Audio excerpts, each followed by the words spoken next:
hoje em dia a gente já tem, dentro das escolas de classe média, todo um movimento antirracista, né?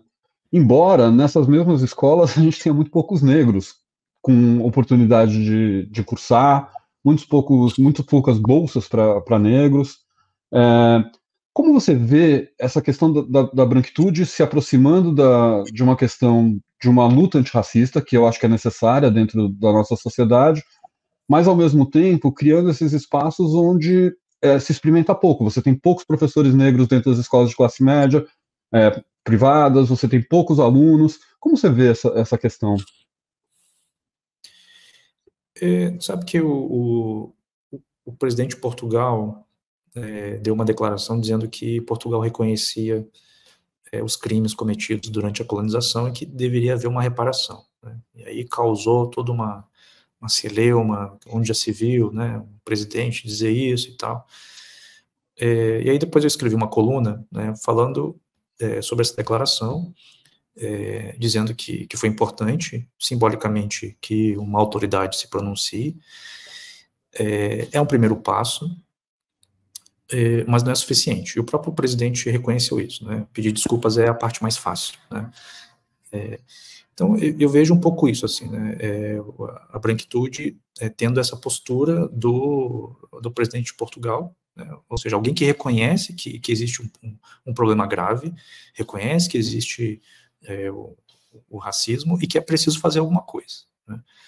Dentro dessas ações, a gente ainda tem algumas ações que beiram mais a uma questão simbólica, né, ou mais no nível discursivo do que no nível prático.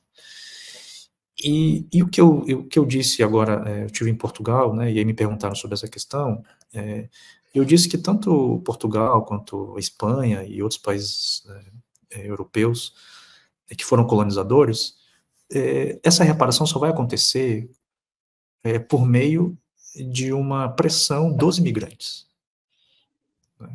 É os imigrantes que vão forçar essa reparação. E é o que está acontecendo um pouco no Brasil, ou seja, são as pessoas negras que estão forçando essa reparação, né? E aí há um entendimento, né, das pessoas brancas que, de fato, né, é preciso haver essa reparação. Mas aí as pessoas estão um pouco perdidas, assim, né? Tá, mas como é que faz isso? Porque isso pressupõe também a divisão de privilégios. Eu não estou falando de perda de privilégio, estou falando de divisão de Uhum. privilégio, né? Porque a branquitude não perde privilégio, né? Ou seja, há uma estrutura que sustenta esses privilégios, né? A gente está falando de divisão de privilégios. E essa divisão é um problema, né? E não vejo que é algo que vai ser resolvido a curto prazo, né? Eu acho E, que a gente ainda tem uma estrutura racista ainda muito presente e é importante que a branquitude faça, né, o que tem que ser feito, mas acho que ainda estamos longe ainda do ideal, né? e você acha que, de alguma maneira, a dinâmica que a gente vive hoje social, mediada pelas redes sociais, né, por essa é, por um referendo de um grupo da sua própria verdade, independentemente do quanto verossímil ela tendencionado mais ainda esse campo, ou seja, cria discursos de ódio com muito mais facilidade, cria. Como é que é a sua experiência? Porque você foi muito atacado em redes sociais, né? Por conta do avesso da pele. Como é que você vê essa questão da nossa mediação social se dá por meio dessas redes que tensionam o tempo todo os polos? Uhum.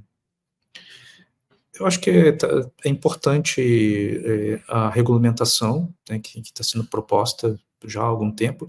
Eu acho que também está havendo uma autorregulamentação também das próprias pessoas, o modo como a gente está recebendo as notícias.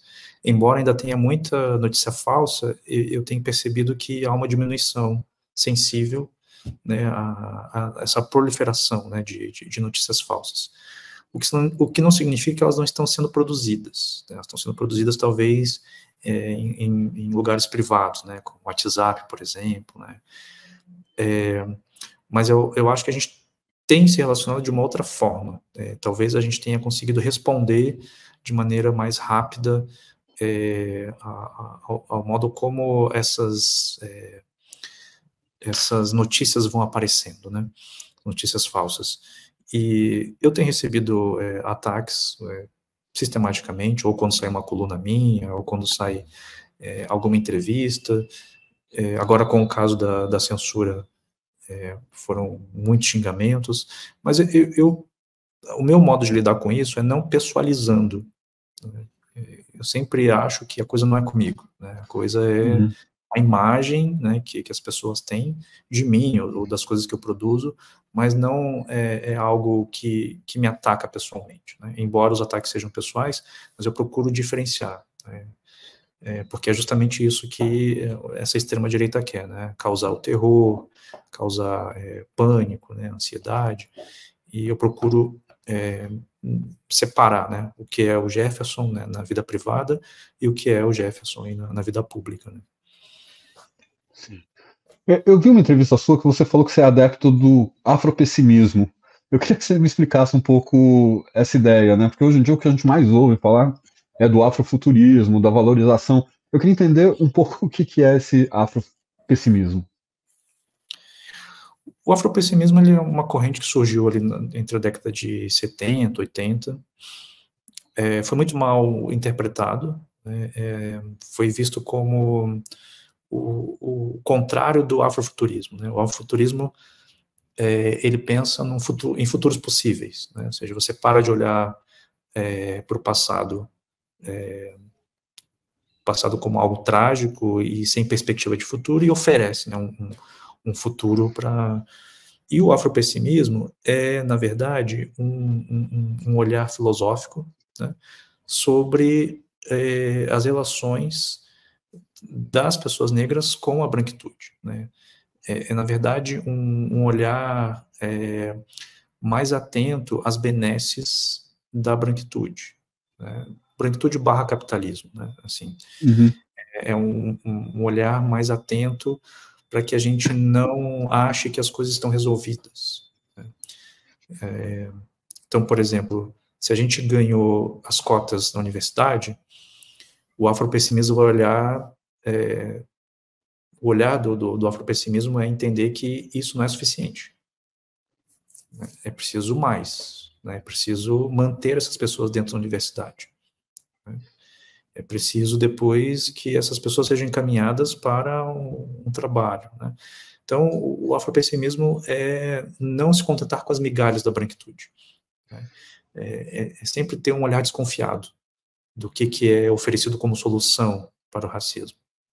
Então, eu acho que eu sou adepto dessa desconfiança, assim, né? Nunca achar que as coisas estão resolvidas, né?